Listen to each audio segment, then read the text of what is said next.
My neighborhood is the same as like most neighborhoods in Seattle and Bellevue.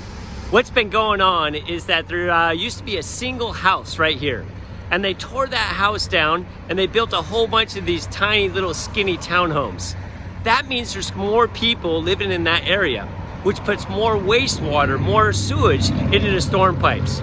The storm pipes get full at a quicker rate. A couple years ago, down this street, in a small rain, there's raw sewage that was going up into these neighbor's house. It's happening all around this neighborhood. Across the street, there's a big townhome. Over there, there's a big apartment building. In fact, right now, they just tore down another house right there, and they're going to put up a new one. Again, that's going to put more sewage into their sewer pipes. Something has to be done, and I'll show you what's happening around our neighborhood. I live in the Broadview Greenwood neighborhood, and most of the streets here are big, wide, straight streets. And what's going to happen tomorrow when it rains is rainwater is going to hit the street, and it's just going to keep rolling on the street.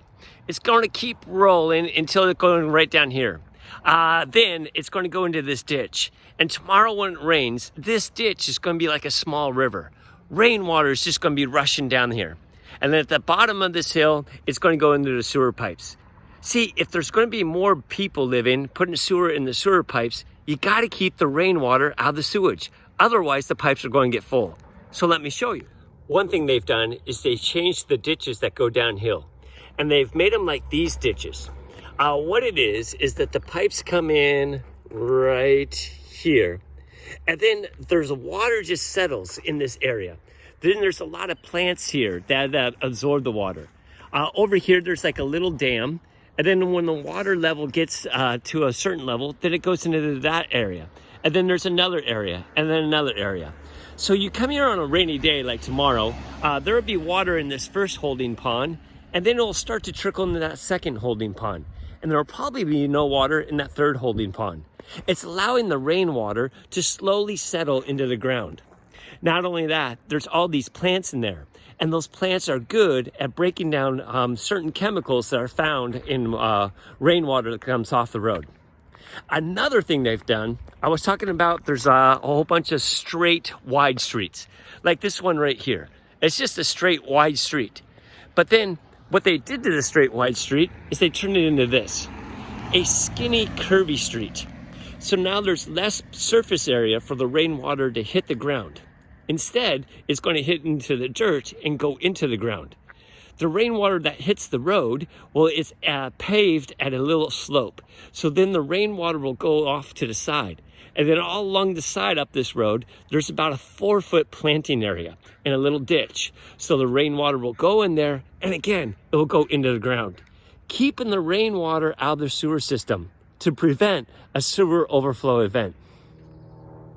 What my neighbor has done is he's made a green roof on his garage. So now the rainwater hits there, and there's about 6 inches of soil right on the top of his roof.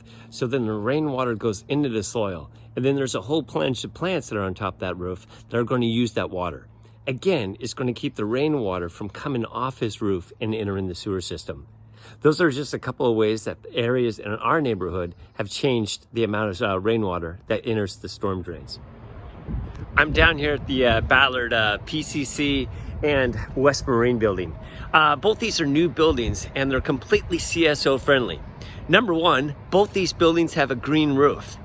Number two, they redesigned the parking lot so it's a CSO friendly parking lot. Let me show you.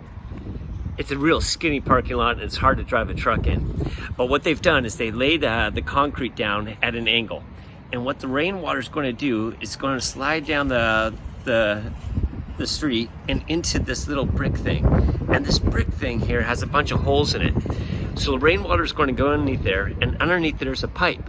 Where's that pipe going to go? I'll show you. That pipe brings the rainwater to a collection of these beds. These are raised beds where the water will go in, and it'll go down through these beds. As it goes through these beds, there's going to be some plants in here that are going to take out a lot of the chemicals that are on the rainwater. If the rainwater is so much that it's going to soak this bed, well, then it's going to go to another bed over here. This is an example of some of the plants that are in this bed. These plants are great at taking some of the chemicals that are found in the rainwater and absorbing it into the plant, and then the plant actually uses it and breaks it down. I was talking that the beds are tiered, and there's different tiers of these beds. So then as the rainwater falls in that first tier there, then it's going to go to this tier, and then it's going to ease on down to this final tier. So finally the rainwater will be filtered, and it'll be clean rainwater. Most of it's going to be absorbed by the plants, and it won't go in the sewer system. Water that gets all the way through this and is now clean, it can go in the sewer system, and there's not going to be those nasty chemicals that are found in the rainwater off the street. All right, that was a tour of my neighborhood. Now it's time for you to take a tour of your neighborhood. Your homework assignment. You need to go on a scavenger hunt, and you have to find 3 of these things.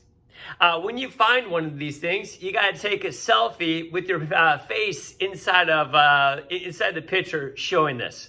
All right, either a rain barrel, a green roof, a redesigned street, a redesigned ditch, rainwater holding ponds, a CSO-friendly parking lot, a rain garden, or maybe you can find a CSO pipe. You got to take a picture of 3 of these with your face in your picture. That's going to be due March 4th. So that's going to be due next Thursday. So get out there. If you have any questions, don't hesitate to reach me. Good luck, guys.